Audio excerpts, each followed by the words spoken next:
projet de constitution tel qu'adopté n'est pas conforme aux recommandations et aux résolutions du dialogue national souverain. Je vous prends un exemple de tricherie entre l'avant-projet de constitution soumis par le comité d'experts et le projet de constitution examiné en Conseil des ministres avant d'envoyer au Conseil national de transition pour examen. Le dialogue national souverain a recommandé que pour pouvoir créer les conditions d'une alternance démocratique au niveau du pays, pour éviter les conflits liés par exemple aux révisions constitutionnelles, pour pouvoir sauter la limitation du nombre de mandats, le dialogue national souverain a recommandé le verrouillage de la limitation du nombre de mandats. C'est-à-dire que l'article 281 de l'avant-projet de constitution a clairement indiqué dans les dispositions non révisables que le mandat présidentiel est de 5 ans renouvelable une seule fois et que cette disposition-là ne peut pas faire l'objet de modifications même si on décide de changer de constitution ou de réviser de constitution. Or, lorsque le projet de constitution a quitté le Conseil des ministres pour être soumis à examen des conseillers nationaux, cet alinéa, qui est le 5e alinéa de l'article 281, a été subtilement biffé. Ça a été supprimé.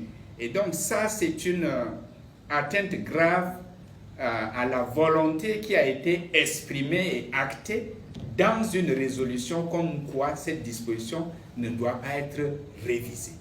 Or, c'est le cas en ce moment.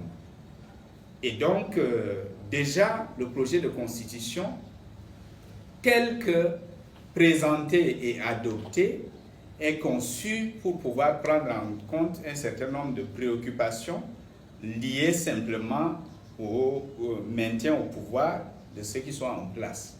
Et donc, ça pose un réel sujet de préoccupation. Deuxièmement, le fait qu'un seul projet de constitution soit soumis à examen et adoption par les conseillers nationaux également est une violation des recommandations et résolutions du dialogue national souverain parce que le dialogue a préconisé le référendum sur la forme de l'État, sur soit la forme fédérale ou la forme unitaire décentralisée. Or, on soumet un projet de constitution consacrant la forme unitaire décentralisée. Mais du point de vue du droit, rien n'est perdu avant le référendum, puisque le Conseil national de transition est en vacances parlementaires en ce moment et qu'au moment même de l'examen de ce projet de constitution, le bloc fédéral a soumis un projet de constitution fédérale au Conseil national de transition. Il n'est pas tard que l'Assemblée nationale à travers le Conseil national de transition plutôt, à travers 2 ou 3 ou un seul conseiller national, fasse une proposition de loi portant adoption d'un projet de constitution de type fédéral. Ils peuvent le faire lors de la session de septembre et au moment du référendum, soumettre les 2 projets de constitution. Si ce n'est pas le cas, le référendum va juste consister à consacrer la forme unitaire de l'État. Et donc, dans ce sens-là, parler d'élection dans ce sens, mais les dés sont pipés à l'avance.